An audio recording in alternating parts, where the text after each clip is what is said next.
Hey all, welcome back to my channel Higher.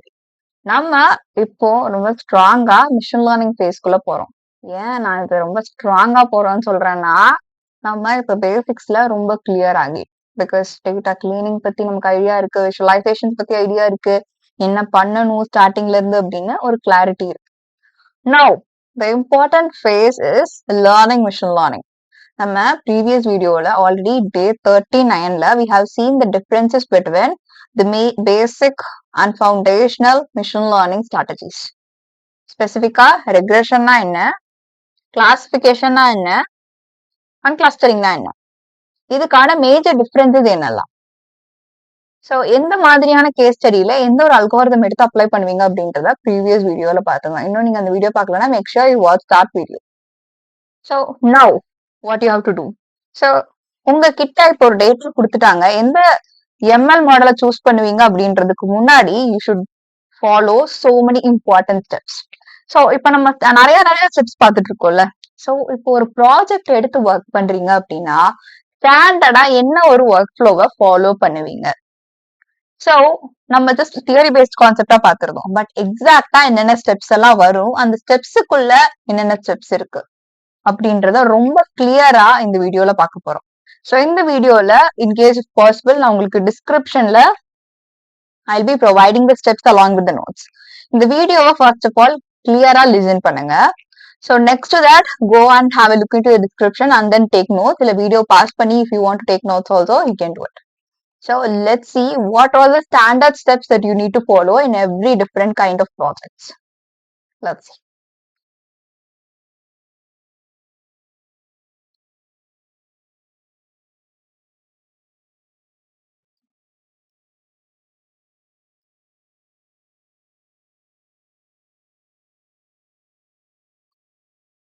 So let's consider இப்போ என்கிட்ட ஒரு project இருக்கு. அதுல ஃபர்ஸ்டா நான் என்ன ஸ்டெப் பண்ணுவேன், what is something that I need to do as a first step அப்படின்றது உங்க மைண்ட்ல வரும். கரெக்டா? So the first step should definitely be a problem definition creation.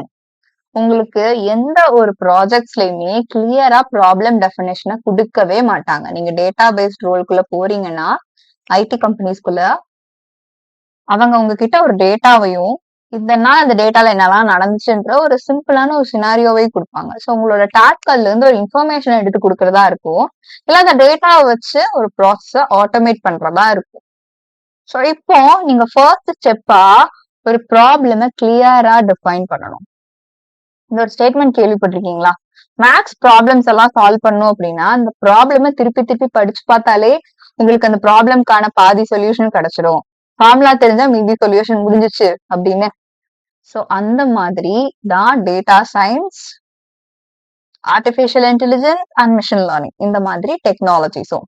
So இந்த ப்ராப்ளம் ஸ்டேட்மெண்ட்டை ஒரு டேட்டாவை வச்சு நீங்க கிரியேட் பண்ண முடியுமா? கண்டிப்பா முடியாது. ஸோ இந்த ப்ராப்ளம் டெஃபினேஷன் கிரியேட் பண்றதுக்கு நீங்க என்ன பண்ணணும்? The first thing that you have to do is understand the business domain or context. ஒரு ப்ராப்ளம் ஸ்டேட்மெண்ட்டை கிரியேட் பண்றதுக்கு முன்னாடி அந்த டேட்டால டொமைன் பேஸ்டா ரிசர்ச் பண்ணணும். ஸோ உங்ககிட்ட ஒரு டேட்டா டேபிள் டேட்டாவா வருதுன்னா நிறைய காலம்ஸ் இருக்கும் இல்லையா? ஸோ இந்த காலம்ஸ் எல்லாமே எப்படி என்னோட அவுட்கம்ஸ் கான்ட்ரிபியூட் பண்ண போகுது. ஒரு சில காலம்ஸோட மீனிங் புரியாம இருக்கலாம். ஸோ அப்ப எடுத்த உடனே நீங்க டேட்டா கிளீனிங், நல் வேல்யூஸ் ஹேண்ட்லிங், அந்த மிஷின் லேர்னிங் அப்ளை பண்றது, அக்யூரசி போயிட்டீங்கன்னா நீங்க ஒர்க் பண்ணக்கூடிய ப்ராஜெக்ட் ஃபெயில் ஆகுறதுக்கான ரீசனா நீங்களே இருப்பீங்க. ஸோ பிசினஸ் ப்ராஃபிட்ல ஒரு பர்சன்டேஜ் ஆஃப் ப்ராஃபிட்ட ஒரு டேட்டா சயின்டிஸ்ட்க்கு, ஏஐ இன்ஜினியர்ஸ்க்கு ஷேர் பண்ணுவாங்க. ஸோ அந்த ப்ராஃபிட் உங்களுக்கு நிஜமாலுமே வேணும் அப்படின்னா, உங்களுக்கு உங்க ஆர்கனைசேஷன்ல growth இருக்கணும் அப்படின்னா நீங்க இந்த டொமைன்குள்ள போனதுக்கு அடுத்து ரொம்ப டெடிகேட்டடா ஒர்க் பண்ணணும். அந்த டெடிகேஷன்ல first level is doing research. உங்ககிட்ட ஒரு டேட்டா வந்ததுக்கு அடுத்து அந்த டேட்டாவை வச்சு நான் என்னெல்லாம் பண்ண முடியும், அந்த டேட்டா எவ்வளவு யூஸ்ஃபுல்லான ஒரு டேட்டா அப்படின்றத ரிசர்ச் பண்ணி கத்துக்கணும். ஸோ ஒவ்வொரு காலமோட மீனிங் என்ன அப்படின்றத அந்த டொமைனை பேஸ் பண்ணி அண்டர்ஸ்டாண்ட் பண்ணிக்கணும். ஸோ அப்பதான் ஒரு டேபிள்ல இந்த காலம் எனக்கு தேவையா தேவையில்லையான்னு பார்த்துட்டு ரிமூவ் பண்ணணுமா வச்சுக்கணுமானுமே டிசைட் பண்ணுவீங்க. ஸோ அதுக்கடுத்து அந்த டேட்டா கிளீனிங் ப்ராசஸ், அதுக்கடுத்து நல் வேல்யூஸ் ஹேண்டிலிங், என்கோடிங் அந்த ப்ராசஸ் எல்லாமே அதுக்கு அடுத்து தான் வரும். So the first step is always a problem definition and you should clearly state the question, the model or analysis that needs to answer, because this is going to guide you through the entire project. So ஒரு தப்பான definition, நீங்க இதை தெளிவா புரிஞ்சுக்காம எடுத்த உடனே நீங்க அனாலிசிஸ்க்கு போயிட்டீங்கன்னா தப்பா ப்ராப்ளம் புரிஞ்சுக்கிட்டீங்கன்றதுதான் அதோட மீனிங். இல்ல நீங்க தப்பா எப்ப புரிஞ்சுக்கலாம்னா, ஷார்ட்டான ஒரு ப்ராப்ளம் ஸ்டேட்மெண்ட் கிரியேட் பண்ணிட்டீங்க, உங்களுக்கு ஜஸ்ட் உங்க டீம் மெம்பருக்கு ஷேர் பண்றதுக்காக பக்காவா ரிசர்ச் பண்ணல, ஸோ எஃபர்ட்ஸ் நீங்க போடல, அப்போ உங்களோட ப்ராப்ளம் ஸ்டேட்மெண்ட் கிளியரா இருக்காது. ஸோ அப்போ ஃபைனலா வரக்கூடிய அந்த ரிசல்ட்டும் கண்டிப்பா பிசினஸ்ல எந்த ஒரு இடத்துலயுமே ஹெல்ப்ஃபுல்லா இருக்காது. So wasted definition, wrong definition is always going to lead you in a path of getting a wasted effort. நீங்க போடுற எஃபர்ட்ஸ் எதுவுமே ஒர்க்கே ஆகாது. நீங்க 10+ ML மாடல்ஸ் அப்ளை பண்ணலாம், நிறைய மிஷின் லேர்னிங் அல்காரிதம்ஸ் எடுத்து அப்ளை பண்ணலாம், ஆனா அந்த ப்ராப்ளம் டெஃபினிஷன் நீங்க கிளியரா கிரியேட் பண்ணலன்னா ஒண்ணுமே ஒர்க் ஆகாது. ஸோ அதை கிரியேட் பண்றதுக்கு domain research is very much important. So it might be like data, இந்த மாதிரியான டேட்டாவா வேணா இருக்கலாம். கஸ்டமர் சர்ன், ஒரு பிசினஸ்ல ஆல்ரெடி கஸ்டமர்ஸா இருக்கவங்க எதுக்காக லீவ் ஆகுறாங்க அதை நீங்க சர்ச் பண்ணி எடுக்கிறதா இருக்கலாம், ஒரு இன்சைட்ஸ் எடுக்கிற ஒரு ப்ராஜெக்டா இருக்கலாம், இல்ல ஹவுஸ் பிரைசஸ் ப்ரெடிக்ட் பண்ற ஒரு ப்ராஜெக்டா இருக்கலாம், இல்ல கஸ்டமர்ஸ் எல்லாம் தனித்தனியா பிரிச்சு அவங்களுக்கு என்ன ஆஃபர்ஸ் டிஸ்கவுண்ட்ஸ் கொடுக்கலான்ற ப்ராஜெக்டா இருக்கலாம். It might be anything. So இந்த சினாரியோல அந்த பிசினஸ்ல அவங்க உங்களுக்கு ஒரு கிளைண்ட் ப்ராஜெக்ட் கொடுத்துருப்பாங்கல்ல, அவங்க யாரு, ஸ்டாக் ஹோல்டர், அந்த பிசினஸோட ஓனரா இருப்பாங்க. சோ அவங்க பெர்ஸ்பெக்டிவ்ல இருந்து நீங்க யோசிக்கணும், இந்த பிசினஸ் நான் ரன் பண்ணா இதெல்லாம் எனக்கு முக்கியம், என் கஸ்டமர்ஸ்க்கு இதெல்லாம் முக்கியம், சோ அதை பேஸ் பண்ணி நான் என்ன இன்சைட்ஸ் எடுக்கலாம் அப்படின்றத பேஸ் பண்ணி தான் கிளியரா ஒரு ப்ராப்ளம் ஸ்டேட்மெண்ட்டை நீங்க எழுதணும். So that is thing that you should keep in mind. So in case உங்களுக்கு இந்த வீடியோல நடுவில் நோட்ஸ் தேவைப்படுச்சுன்னா தயவு செஞ்சு வீடியோ பாஸ் பண்ணி நோட் பண்ணி வச்சுக்கோங்க, பிகாஸ் இதுல கொடுத்துருக்கக்கூடிய ஒவ்வொரு ஸ்டெப்புமே ரொம்ப important. So this is going to be as a eye opener session for you if you are new to this domain. The next step is data collection. So இந்த ஒரு ப்ராசஸ்ல யார் ஒர்க் பண்ணுவாங்கன்னா, மோஸ்ட்லி எம்என்சி கம்பெனிஸ்ல data engineers அப்படின்னு ஒரு role இருக்கு. So இவங்களோட ஒர்க் என்னன்னா, பிசினஸ் இருக்காங்க இல்லையா, ஸோ அவங்க அந்த டேட்டாவை எதுல வேணா ஸ்டோர் பண்ணி வைப்பாங்க. இட் மைட் பி அவங்களோட கிளவுட் ரிசோர்ஸஸா இருக்கலாம், இல்ல அவங்களோட அப்ளிகேஷன்லயே அந்த டேட்டா ஸ்டோர் ஆயிட்டு இருக்கலாம் பேக் எண்ட்ல, இல்ல அவங்க லோக்கல் ஸ்டோரேஜ்ல ஸ்டோர் பண்ணி வச்சிருக்கலாம். ஸோ அந்த டேட்டாவை ஒரு பைப்லைன் கிரியேட் பண்ணி அந்த டேட்டாவை வச்சு நீங்க ஒர்க் பண்ணி ஒரு இன்சைட்டோ ஒரு ஆட்டோமேஷனோ பண்ண போறீங்க இல்லையா, சோ அந்த இடத்துல அந்த பைப்லைன் கிரியேட் பண்ற ப்ராசஸ் இருக்குல்ல, அங்க இருந்து டேட்டா உங்ககிட்ட வரணும், இல்ல நீங்க ஒர்க் பண்ற என்விரான்மெண்ட்டுக்கு அது மூவ் ஆகணும். ஸோ அந்த பைப்லைனை கிரியேட் பண்ணி கொடுக்கறது தான் டேட்டா இன்ஜினியர்ஸோட work. This is actually quite a tedious task and time consuming one. So most of the data engineers எல்லாம் வந்து 13 hours வரைக்கும் ஒர்க் பண்றாங்க அப்படின்னு ரீசெண்ட் ரிப்போர்ட்ல கண்டுபிடிச்சிருக்காங்க. ஸோ டேட்டா சயின்ஸ் எப்படி ஒரு ட்ரெண்டிங்கான டொமைனோ, அதே மாதிரி data engineering is one of the trending and it is a highly paid job and அதுக்கு ரெக்குவயர்மெண்ட்ஸ்மே அதிகமா இருக்கு. ஸோ நீங்க ஒரு டேட்டாவை எப்படி இங்க நீங்க மூவ் பண்ணும் அப்படின்னு கத்துக்கிட்டீங்கன்னா, கிளவுட் பேஸ்டா உங்களுக்கு ஸ்கில்ஸ் இருந்ததுன்னா you can get into that field too. So this is a process of gathering the required data. So maybe for analysis, for model building or for anything.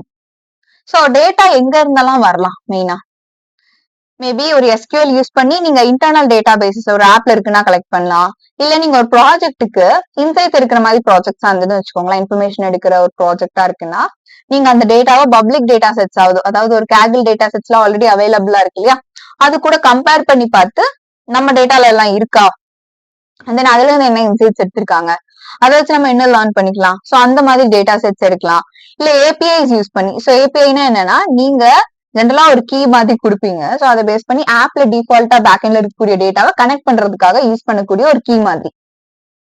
தென் நீங்க web scrapping, data என்கிட்ட சுத்தமா இல்லைன்னா மட்டும்தான் இந்த ஒரு process. என்னன்னா web scrapping ஒரு technique எதுக்காக யூஸ் பண்ணுவாங்கன்னா, ஆன்லைன்ல ஒரு ஸ்பெசிபிக் நீடுக்காக உங்களுக்கு தேவையான டேட்டா எல்லாத்தையுமே கலெக்ட் பண்றதுதான் வெப் ஸ்கிராப்பிங். சோ இப்ப இந்த இடத்துல எனக்கு வரக்கூடிய டேட்டா ரொம்ப மெஸ்ஸியா இருக்கும், சோ அதை வச்சு என்னால பெருசா எதுவும் பண்ண முடியாது. சோ டேட்டாவே இல்லாத ஒரு நீடுக்கு நீங்க வெப் ஸ்கிராப்பிங் ஆப்ஷனுக்கு போகலாம். சோ டேட்டாவை எல்லாத்தையுமே ஒரு இடத்துக்கு கொண்டு வர இந்த ப்ராசஸ் தான் டேட்டா கலெக்ஷன். சோ இப்போ நம்ம ஒர்க் பண்ற ப்ராஜெக்ட்ஸ் எல்லாம் கேக்ல டேட்டா இருக்கும், சோ அந்த மாதிரி இண்டஸ்ட்ரிக்குள்ள டேட்டா இருக்காது. சோ சில examples look into that. In case நான் வந்து கிரெடிட் கார்டு ஃப்ராடை வந்து டிடெக்ட் பண்ணணும்னு வச்சுக்கோங்களேன், கிரெடிட் கார்டு வச்சு யாரெல்லாம் ஃப்ராட் பண்றாங்கன்னு. ஸோ அப்ப அந்த டேட்டாவை நான் எங்க இருந்து எடுப்பேன், பேங்க் டிரான்சாக்ஷன் லாக்ஸ் எல்லாம் வந்து ஒரு இடத்துல போய் சேவ் ஆயிக்கும். பேங்க் டிரான்சாக்ஷன் எல்லாமே வந்து it will be get stored in a place. So அங்க இருந்து நான் அந்த டேட்டாவை எடுத்துட்டு I can figure it out எங்க ஃப்ராட்ல நடந்திருக்கலாம். இதுக்கு நம்ம ஒரு கிராஃப் கூட பிளாட் பண்ணோம் இல்லையா, ஞாபகம் இருக்கா? எஸ். ஸோ எப்படி ஃப்ராட் நடக்கும் அப்படின்றதுக்காக நம்ம கண்டுபிடிக்கிறதுக்காக விஷுவலைசேஷன் யூஸ் பண்ணியே கண்டுபிடிக்கலாம்னு சொல்லியிருந்தேன்ல. That is why you should carefully listen every single thing. Then movie recommendation system. So இந்த இடத்துல இந்த மாதிரி டேட்டா செட்ஸ் கலெக்ட் பண்றதுக்கு நான் மூவி லென்ஸ் டேட்டா செட்ல இருந்து எடுத்துக்கலாம். இன்கேஸ் எனக்கு ஹெல்த் கேர் அனாலிசிஸ்க்கு வேணும் அப்படின்னா பேஷண்டோட ரெக்கார்ட்ஸ். ஸோ ஒரு பர்சன் வந்து ஒரு ஹாஸ்பிட்டல் அட்மிட் ஆன ஸ்டார்டிங் டேட்ல இருந்து எண்டிங் டேட் வரைக்கும் என்னெல்லாம் அவங்களுக்கு ஹெல்த்ல சேஞ்சஸ் இருக்கு அப்படின்றத நான் அனலைஸ் பண்ணி பார்த்து, இன்னொரு பர்சன் இந்த மாதிரியான டிசீஸ்ல வந்து ஹாஸ்பிட்டல் அட்மிட் ஆனாங்கன்னா அவங்களுக்கு இந்த ப்ராப்ளம்ஸ் எல்லாம் ஃபேஸ் பண்ணலாம். ஸோ அதுக்கு முன்னாடி நான் என்ன ஒரு ஹெல்ப் கொடுக்க முடியும், ஸோ எந்த மாதிரியான ஃபெசிலிட்டிஸ் ஹாஸ்பிட்டல் இம்ப்ரூவ் பண்ணலாம் அப்படின்னு பிசினஸ் பெர்ஸ்பெக்டிவ்ல யோசிக்கிறது.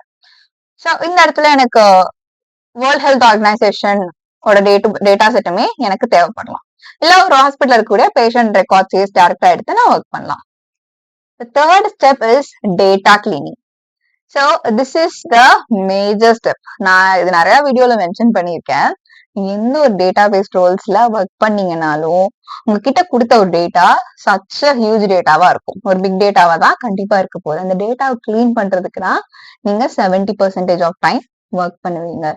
ஸோ அதை பத்தி நம்ம டீடைல்டா will be seeing in one video. Already பார்த்திருக்கோம் அவுட்லேயர் ஹேண்ட்லிங்னா என்ன, டேட்டா ஹேண்ட்லிங்னா என்னன்ட்டு. So if you mist it you can go and watch that video. So data cleaning என்ன ஸ்டெப்ஸ் பேசிக்கா பண்ணுவீங்கன்னா மெயினா நல் வேல்யூஸ், அதாவது ஒரு டேபிள்ல ஏதாவது மிஸ்ஸிங் வேல்யூஸ் இருக்குன்னா அதை ரிமூவ் பண்றது, அதை ட்ரீட் பண்றது. இல்ல ஒரு டூப்ளிகேட்ஸ், ஒரு ரோ அப்படியே ரிப்பீட் ஆயிருக்கு, இல்ல ஒரு காலம் அப்படியே ரிப்பீட் ஆயிருக்குன்னா அதை ரிமூவ் பண்றது. ஸோ இன்கேஸ் எனக்கு தேவையில்லாத டேட்டா செட் ஏதாவது இருக்கு அப்படின்னா அதை ரிமூவ் பண்றது. ஸ்பெசிபிக், அதாவது டொமைன் நாலேஜ் பேஸ் பண்ணி நம்ம ரிசர்ச் பண்றோம்ல, ஏதாவது ஒரு காலம் வந்து எனக்கு தேவையில்லை ஒரு அனாலிசிஸ்க்கு அப்படின்னா அந்த காலமை தூக்கிடலாம், இல்ல இந்த ஒரு சில ரோஸை தூக்கிடலாம். ஸோ அந்த மாதிரியான ப்ராசஸ் எல்லாமே நீங்க டேட்டா கிளீனிங்ல பண்ணுவீங்க. ஸோ ஸ்பெசிபிக்கா ஒரு காலம்ல ஒரு சில டேட்டா டைப்ல தான் இருக்கணும், இன்டிஜர்ல இருக்க வேண்டியது ஸ்ட்ரிங்கா இருக்கலாம். ஸோ அந்த இடத்துல எல்லாம் அதை ரிப்ளேஸ் பண்றது. ஸோ எல்லா ஸ்டெப்ஸுமே டேட்டா கிளீனிங்க்கு கீழே தான் வரும். ஸோ பிக் டேட்டா ஹேண்டில் பண்ணும்போது நீங்க இதெல்லாம் ஈஸியா ஒரே ஸ்டெப்ல பண்ணிட முடியாது. கண்டிப்பா it is going to take weeks and months of time. So you should be very patient while doing this step of data cleaning. The fourth step is exploratory data analysis. So இந்த ஸ்டெப்ல நீங்க ஸ்பெசிஃபிக்கா என்ன பண்ணுவீங்க அப்படின்னா, உங்க டேட்டாவை நீங்க ப்ராப்ளம் டெஃபினிஷன் எப்படி கிரியேட் பண்ணீங்களோ அதே மாதிரி இருக்கக்கூடிய ஒவ்வொரு காலம்ஸோட கான்ட்ரிபியூஷன் என்ன, அண்ட் தென் இந்த டேட்டாக்குள்ள நியூமெரிக்கல் வேல்யூஸ் பேஸ் பண்ணி என்ன நடக்குது, நம்பர்ஸ் டேட்டா செட்டா இருந்தா அந்த டேட்டாக்குள்ள என்னதான் நடக்குதுன்றத நீங்க ஒரு கிளைண்ட் கிட்ட கொண்டு போய் சேர்க்கறதுக்கு முன்னாடி நீங்க புரிஞ்சுக்கணும்ல. சோ அந்த அண்டர்ஸ்டாண்டிங் நடக்க போறது இந்த ஒரு ஸ்டெப்ல தான். சோ இங்க நீங்க ஸ்டாட்டிஸ்டிக்கல் வேல்யூஸ், ஒரு காலம்கான மீன் என்ன, மீடியன் என்ன, மோட் வேல்யூ என்ன, அதாவது ஆவரேஜ் வேல்யூஸ். சோ அப்போ என்னால இந்த டேட்டாவை இன்னும் கிளியரா அண்டர்ஸ்டாண்ட் பண்ணிக்க முடியும். சோ இந்த சினாரியோல நீங்க சார்ட்ஸ் கிரியேட் பண்ணுவீங்க. நம்ம ஆல்ரெடி விஷுவலைசேஷன்ஸ் பார்த்திருக்கோம் இல்லையா. சோ அந்த மாதிரி சார்ட்ஸ் கிரியேட் பண்றது. அண்ட் தென் ஹீட் மேப், அதாவது என்கிட்ட ஒரு 10 காலம் இருக்குன்னா ஒவ்வொரு காலம்க்கும் என்ன கண்டுபிடிக்க போற அந்த டார்கெட் காலம்க்கு என்ன ரிலேஷன்ஷிப் இருக்குன்னு பிளாட் பண்ணி பாக்குறது. சோ அந்த ஸ்டெப்ஸ் எல்லாமே ஸ்பெசிபிக்கா டேட்டாவை நீங்க புரிஞ்சுக்கிறதுக்கான எல்லா ஸ்டெப்ஸையுமே எக்ஸ்ப்ளோரேட்டரி டேட்டா அனாலிசிஸ்ல பண்ணுவீங்க. Group wise comparisons in the sense, நீங்க ஒரு 2 காலம் கூட இன்னொரு காலம் எப்படி ரிலேட் பண்ணலாம், அந்த 2 காலம்க்கு இன்னொரு காலம்க்கு என்ன mean value, median value. So இதெல்லாமே குரூப் வைஸ் கம்பேரிசன்ஸ்க்கு கீழே வரும். So the fifth step is feature engineering. So this is almost similar to exploratory data analysis, but what is different here? So specific-ஆ நீங்க ஒரு டேட்டாவை இன்னொரு ஃபார்மேட்டுக்கு மாத்துறது இங்க நடக்கும். என்கிட்ட இருக்கக்கூடிய டேட்டா ஒரு கேட்டகோரிக்கல் டேட்டாவா இருக்குன்னு வச்சுக்கோங்களேன். ஸோ ஃபார் எக்ஸாம்பிள் ஒரு 4 டைப்ஸ் ஆஃப் ஃபிளார்ஸா இருக்குன்னா அதை நான் வந்து நம்பர்ஸா மாத்த முடியும், 0, 1, 2 and 3. ஏன்னா அந்த 4 ஃபிளார் கேட்டகரியும் இப்ப நான் நம்பர்ஸா மாறும்போது என்ன நடக்கும்னா என்னோட மிஷின் லேர்னிங் மாடல் அதை ஈஸியா புரிஞ்சுக்கும். நம்ம ஹியூமன் பிரெயின் மாதிரி கம்ப்யூட்டரோட பிரெயின் ஒர்க்கே ஆகாது. It is completely different. So அதனாலதான் நம்ம கொடுக்கக்கூடிய ஒரு டேட்டாவையே 0s and 1s, அதாவது பிட்டா மாறிதான் ஜென்ரலா நார்மலான கம்ப்யூட்டர்ஸ் புரிஞ்சுக்கும். இதுவே குவாண்டம் கம்ப்யூட்டர்ஸ் எல்லாம் வந்து நம்ம கொடுக்குற இந்த டேட்டாவை கியூபிட்ஸா 0 and 1 ஆவும் 0 and 1 காம்பினேஷன் ஆகும் மாத்தி புரிஞ்சுக்கும். சோ அந்த இடத்துல இப்ப எனக்கு கம்ப்யூட்டர் பிரெயினுக்கு நான் ஈஸியா என்னோட மிஷின் லேர்னிங் அல்காரிதம்க்கு புரிய வைக்கணும் அப்படின்னா இந்த கேட்டகோரிக்கல் டேட்டாவை நான் நம்பர்ஸா மாத்திட்டு ஈஸியா புரிய வச்சுக்கலாம். சோ அந்த மாதிரி என்கோடிங்கான ஸ்டெப்ஸ், இல்ல 2 காலம் வச்சு நான் இன்னொரு புது காலம் கிரியேட் பண்ண முடியுமா அப்படின்னு செக் பண்ணி பாக்குறது. சோ தேவை இருக்க ஃபீச்சர்ஸ் இருக்கக்கூடிய ஒரு சில டேட்டாவை வச்சு இன்னும் என் ப்ராஜெக்டை இம்ப்ரூவ் பண்றதுக்கு ஏதாவது காலம்ஸ் ஆட் பண்ண முடியுமா, இந்த மாதிரி சர்ச் பண்ணி பாக்குறது. இந்த காலம் எவ்வளவு இம்பார்ட்டன்ட்னு ரொம்ப அதிகமா போய் எக்ஸாமைன் பண்றது. இது எல்லாமே இந்த ஃபீச்சர் இன்ஜினியரிங் ஸ்டெப்ல தான் நடக்கும். ஃபீச்சர்னா என்னன்னா டேட்டா சயின்ஸ் பொறுத்த வரைக்கும் நீங்களே சொல்லுங்க. If you know very clearly about what is feature, video pass பண்ணிட்டு கமெண்ட் பண்ணுங்க. சோ இப்போ உங்களுக்கு தெரியலனா what is it? So I believe most of the people who are following my videos guessed it. Feature na enna? It is columns. So target columns நீங்க கண்டுபிடிக்கிறதுக்கு எந்த காலம்லாம் வச்சு கண்டுபிடிப்பீங்களோ அது எல்லாமே ஃபீச்சர்ஸ் தான். நான் எந்த காலம் கண்டுபிடிக்க போறேனோ அதுதான் target. So features are some columns that are independent variables. அதை யூஸ் பண்ணி நான் டார்கெட் வேரியபிள கண்டுபிடிப்பேன். ஸோ இதை பத்தி நம்ம கண்டிப்பா அடுத்த வீடியோல லீனியர் ரெக்ரெஷன் பத்தி பார்ப்போம். ஸோ அந்த வீடியோல we are going to see clearly. In case உங்களுக்கு தெரியலனாலும் don't worry. So here comes the most important step, model building. நம்ம நேத்து பார்த்தோம்ல. So மெயினான ஃபவுண்டேஷன் அல்காரிதம்ஸ், அதுக்கு கீழே நிறைய கேட்டகரிஸ் இருக்கு. ஸோ அந்த அல்காரிதம்ஸ் எது என் டேட்டா செட்டுக்கு ஒர்க் ஆகும், எதை வச்சு என்னால ஒரு இன்ஃபர்மேஷன் எடுக்க முடியும், எதை வச்சு என்னால ஒரு டாஸ்க் ஆட்டோமேட் பண்ண முடியும், இந்த மாதிரியான ஒரு ரிசர்ச்சை நீங்க பண்ணிட்டு பண்ணக்கூடிய ஸ்டெப் தான் இந்த மாடல் பில்டிங். எடுத்த உடனே அந்த டேட்டாவை பார்த்துட்டேன், நான் ப்ராப்ளம் ஸ்டேட்மெண்ட் புரிஞ்சுக்கிட்டேன் அப்படின்னு சொல்லிட்டு இப்போ ஒர்க் பண்ணக்கூடிய எந்த ஒரு டேட்டா சயின்டிஸ்டுமே இந்த அல்காரிதம் தான் சொல்லிட்டு ஒரு அல்காரிதம கண்டிப்பா அப்ளை பண்ண மாட்டாங்க. சோ நீங்க ஒரே மெத்தட் ஃபாலோ பண்ணணும்னா ட்ரையல் அண்ட் எரர் மெத்தட் தான். சோ இது ரெக்ரெஷன் பேஸ்ட் ப்ராப்ளமா இருக்கலாம், கிளாசிபிகேஷன் பேஸ்ட் ப்ராப்ளமா இருக்கலாம். அதுக்கு கீழே நிறைய அல்காரிதம்ஸ் இருக்கு. சோ இதுக்கு எது செட் ஆகும்னு நீங்க ஒரு அனாலிசிஸ் வச்சுக்கலாம். அதுக்கு கீழே நிறைய அல்காரிதம்ஸ் இருக்கு, ஒரு 50 to 60 இருக்குன்னா அதுல 5 to 6 அல்காரிதம்ஸ் இதுக்கு செட் ஆகும்னு உங்களுக்கு ஒரு ஐடியா கிடைக்கும். அது எப்ப கிடைக்கும்னா நீங்க அது அல்காரிதம்ஸ் எல்லாமே கத்துக்கிட்டாதான். இப்ப நான் உங்களுக்கு 10 அல்காரிதம்ஸ் சர்ச் பண்ணா இன்னும் 10 அல்காரிதம்ஸ் நீங்க சர்ச் பண்ணி லேர்ன் பண்ணிக்கிட்டே இருக்கணும். It keep on upskilling. So that is how நீங்க இப்போ கம்பெனில ஜாயின் பண்றதுக்கு maybe what I'm teaching is more than enough. So if you want to get into the senior level roles, tech lead ஆகணும், senior engineer ஆகணும், what you have to do? You have to do so many research, domain based research பண்ணும், அட்வான்ஸ்டா daily update ஆயிட்டு இருக்கக்கூடிய ஒரு field தான் இந்த data science and AI. So நீங்க research பண்ணிக்கிட்டே இருக்கணும், கத்துக்கிட்டே இருக்கணும். ஸோ அந்த மாடல் பில்டிங்கை பொறுத்த வரைக்கும் ஏதாவது அட்வான்ஸ் அல்காரிதம்ஸ் நான் யூஸ் பண்ணலாமா, இப்ப இருக்க அல்காரிதம்ஸ் எனக்கு தெரிஞ்ச நான் யூஸ் பண்ணலாமா அப்படின்னு ரிசர்ச் பண்ணி நீங்க அப்ளை பண்ணி பார்த்துட்டு தென் அடுத்த ஸ்டெப்பா மாடல் எவாலுவேஷன். அக்யூரசி மெட்ரிக்ஸ் நிறைய இருக்கு. இந்த மாடல் என் டேட்டா செட்டுக்கு எப்படி ஒர்க் ஆகுது, ஒரு மார்க்ல வரக்கூடிய எக்ஸாம் இருக்குல்ல, மார்க்ஸ் இருக்குல்ல, அதுதான் இது.